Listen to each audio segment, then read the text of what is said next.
कक्षा सप्तमी संस्कृतम नवमा पाठ। पाठ का नाम है गीतामृतम। गीतामृतम में दो शब्द हैं, गीता धन अमृतम। गीता के अमृत, गीता के अमृत के समान श्लोक। ये जो गीता है, गीता में भगवान श्री कृष्ण ने अर्जुन को युद्ध के लिए उपदेश दिया था।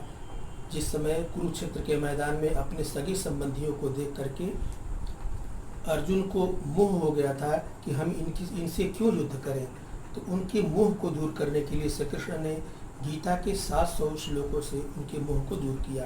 तो इस पुस्तक में गीता के 9 अमृत जैसे श्लोक आपको पढ़ने हैं। पहला श्लोक है, या इसे पढ़ेंगे भी और याद भी करेंगे। पहला श्लोक है, श्रद्धावान लभते ज्ञानम तत्परः संयतेन्द्रियः ज्ञानम लब्ध्वा पराम शांतिम मचिरेणाधिगच्छति। श्रद्धावान, श्रद्धावान का मतलब श्रद्धा से युक्त, जिसके अंदर श्रद्धा होती है। किसके प्रति श्रद्धा? अपने गुरु के प्रति श्रद्धा, जो आपको ज्ञान दे रहे हैं, शिक्षा दे रहे हैं, उसके प्रति श्रद्धा। तो श्रद्धावान यानी श्रद्धा से युक्त। और तत्पर, तत्पर मतलब साधन परायण, जो साधना में निरंतर लगे हुए हैं। तत्पर माने लीन, किसी कार्य को सीखने में तत्पर। साधन परायण भी उसे कहा से साधन परायण। और संयतेन्द्रिय, संयतेन्द्रिय माने इंद्रियों को नियंत्रित रखने वाला, जो अपने इंद्रियों को नियंत्रित रखता है, यानी संयमित जीवन जो जीता है उसे कहते हैं संयतेन्द्रिय। संयमित जीवन जीने वाला या अपने इंद्रियों को नियंत्रित करने वाला। तो श्रद्धा से युक्त, साधन परायण, तत्पर साधन परायण और संयमित जीवन जीने वाला व्यक्ति ज्ञानम लभते, ज्ञान को प्राप्त करता है। ज्ञानम फिर है लभते, श्रद्धावान लभते में संधि विच्छेद करके श्रद्धावान धन लभते। तो श्रद्धावान श्रद्धा से युक्त, तत्पर, साधन परायण और संयतेन्द्रिय माने इंद्रियों को वश में करने वाले या संयमित जीवन जीने वाले व्यक्ति ही ज्ञान को प्राप्त करते हैं। तो ज्ञानम लब्ध्वा, और ज्ञान प्राप्त करके पराम शांति माने परम शांति को, अचिरेण, अचिरेण माने शीघ्र ही, अधिगच्छति माने प्राप्त करता है, प्राप्त होता है। अधिगच्छति इसमें नहीं है, अधिगच्छति प्राप्त होता है। तो ज्ञान लब्ध्वा, ज्ञान प्राप्त करके वह शीघ्र ही पराम शांति माने परम शांति को प्राप्त होता है। दूसरा श्लोक है, नहि ज्ञानेन सदृशम पवित्रमिह विद्यते तत्स्वयं योग संसिद्ध काले नात्मनि विन्दति। नहीं ज्ञानेन सदृशम, भगवान कृष्ण कह रहे कि हे अर्जुन, ज्ञानेन सदृशम माने ज्ञान के समान, सदृश माने समान, यहाँ पर है सदृश समान। ज्ञानेन सदृशम माने ज्ञान के समान, पवित्रम माने पवित्र, इह पवित्रम धन इह, पवित्र में, पवित्र में संधि विच्छेद करेंगे, पवित्रम धन इह माने यहाँ, अर्थात इस संसार में। ज्ञानेन सदृशम माने ज्ञान की जैसा पवित्र, न किंचित अभी विद्यते माने कुछ भी नहीं है। ज्ञानेन सदृशम पवित्रम इ न विद्यते, यानी ज्ञान जैसा पवित्र इस संसार में कुछ भी नहीं है। इस संसार में अगर कुछ पवित्र है तो वह ज्ञान है। तत् स्वयं योग संसिद्ध काले नात्मनि विद्यते। तत् माने उस ज्ञान को, योग संसिद्ध माने योग में कुशल, अर्थात योगी लोग, काले माने समय पर, आत्मनि, आत्मनि माने अपनी आत्मा में, विन्नति माने प्राप्त करता है। उस ज्ञान को योगी लोग समय पर अपनी आत्मा में प्राप्त करते हैं, आत्मा में धारण करते हैं। माने वह ज्ञान कहाँ धारण होता है? आत्मा में। उसे कौन धारण करता है? योगी लोग। फिर से देखेंगे, ज्ञानेन सदृशम पवित्र माने ज्ञान जैसा पवित्र इस संसार में कुछ भी नहीं है। उस ज्ञान को योगी लोग समय पर अपनी आत्मा में धारण करते हैं। तीसरा श्लोक है, न जायते म्रियते वा कदाचित, न जायते म्रियते वा कदाचित नायं भूत्वा भविता वा न भूयः अजो नित्यः शाश्वतोऽयं पुराणो न हन्यते हन्यमाने शरीरे। इस श्लोक में आत्मा की अमरता का वर्णन किया गया है कि जो हमारी आत्मा है वह अमर है, अजर है, सनातन है। उसी को कृष्ण कह रहे हैं कि हे अर्जुन, न जायते म्रियते वा कदाचित, यह आत्मा न तो कभी जायते, जायते माने उत्पन्न होता है, उत्पन्न होता है। आत्मा पुल्लिंग का शब्द है, प्रायः हिंदी में उसे स्त्रीलिंग में प्रयोग करते हो, गलत है। यह आत्मा न तो कभी उत्पन्न होता है, म्रियते वा, और न कभी मरता है, माने यह जन्म और मरण के बंधन से मुक्त है। तो न जायते मृत्यु वा कदाचित, यह आत्मा कभी भी न तो उत्पन्न होता है और न कभी मरता है।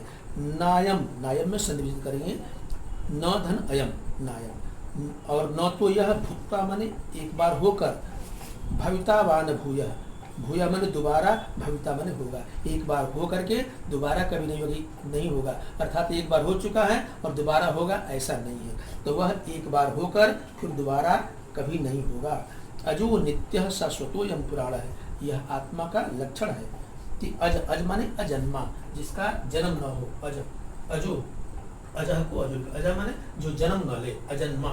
तो अजो नित्य, नित्य माने हमेशा रहने वाला, शाश्वत, शाश्वत माने सनातन, जो अनादिकाल से चला आ रहा है, शाश्वत है, सनातन है, और पुराण, पुराण माने पुराना। तो यह आत्मा अजन्मा, नित्य, सनातन और पुराना है। न हन्यते हन्यमाने शरीरे, ये हन्यमाने माने मारे जाने वाले, हन्यमाने शरीरे माने मारे जाने वाले शरीर में, ये जो मारा जाता है, कौन मारा जाता है? आत्मा नहीं मारा जाता है, शरीर मारा जाता है। तो मारे जाने वाले शरीर में यह आत्मा न हन्यते माने नहीं मारा जाता, हन्यते माने मारा जाता है, न हन्यते नहीं मारा जाता है। तो मारे जाने वाले इस शरीर में, यानी नश्वर इस शरीर में आत्मा नहीं मारा जाता, आत्मा का वध नहीं हो सकता है, आत्मा अजर और अमर है।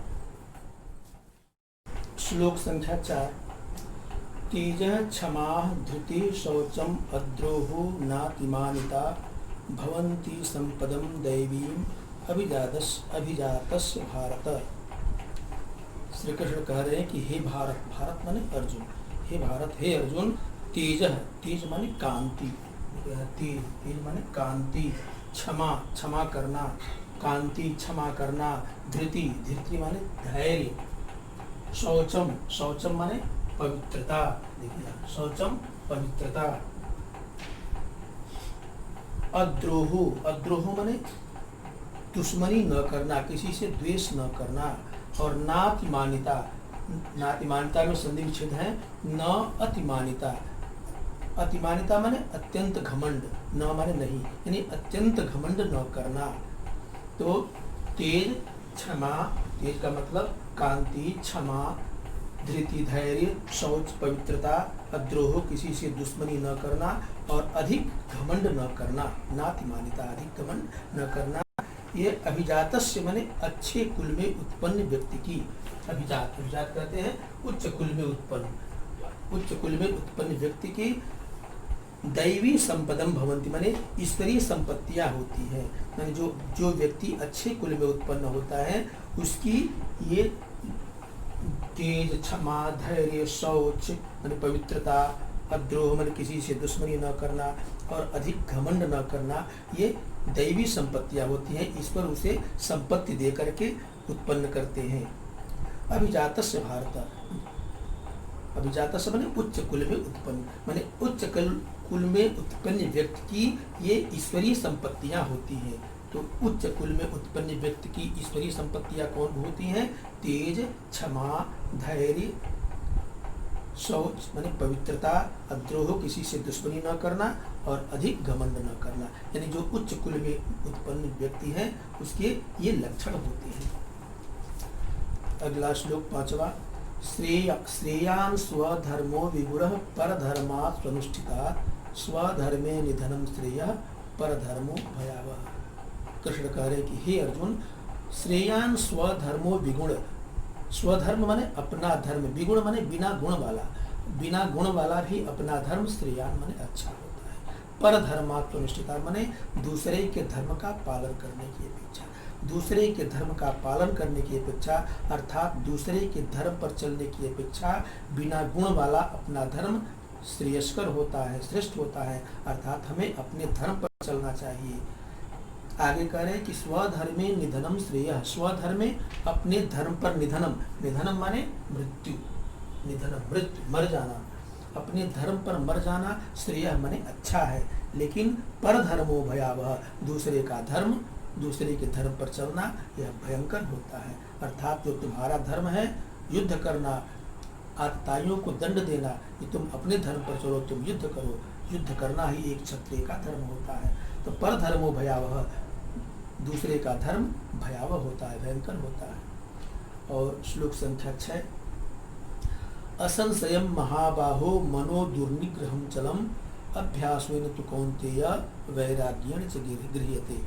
इस दूसरे 6ठे श्लोक की दूसरी पंक्ति में ये शब्द आया है कौन्तेय। कौन्तेय का अर्थ होता है कुंती पुत्र, और उसी के ऊपर शब्द है महाबाहो। महाबाहो माने महान बाहु वाले, महाबाहो माने महान भुजाओं वाले, जिसकी भुजाएं महान हैं। तो ये दोनों शब्द अर्जुन के लिए प्रयोग किया गया है। तो असंशय माने बिना संदेह, निसंदेह।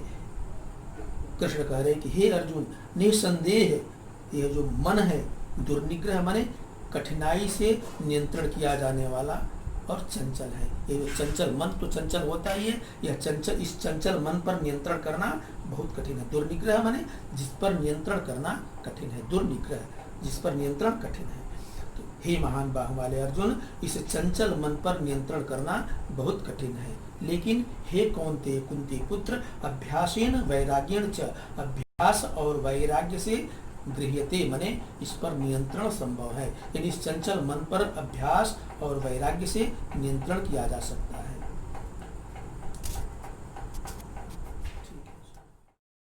श्लोक संख्या 7। त्रिविधम नरकस्येदं द्वारं नाशनमात्मनः कामः क्रोधस्तथा लोभः तस्मादेतत् त्रयं त्यजेत्। श्री कृष्ण कह रहे हैं कि हे अर्जुन, त्रिविधम नरकस्येदं द्वारम नाशनमात्मनः माने नाशनमात्मनः माने आत्मा का नाश करने वाले। देखिए नाशनमात्मनः आत्मा को नाश करने वाले अर्थात आत्मा को दूषित करने वाले। नरकस्य माने नरक के, इदम माने ये, त्रिविधम माने तीन प्रकार के द्वार माने द्वार है। तो हे अर्जुन, आत्मा का नाश करने वाले नरक के ये तीन द्वार हैं। ये तीन द्वार कौन है? कामः क्रोधस् तथा लोभ। काम, क्रोध तथा लोभ। कामना माने इच्छा करना, क्रोध गुस्सा करना, और लोभ माने लालच करना। तो काम, क्रोध तथा लोभ ये आत्मा का नाश करने वाले और नरक के तीन दरवाजे हैं जो मनुष्य को नरक की तरफ ले जाते हैं।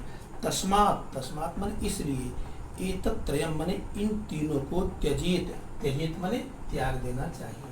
त्याग देना चाहिए।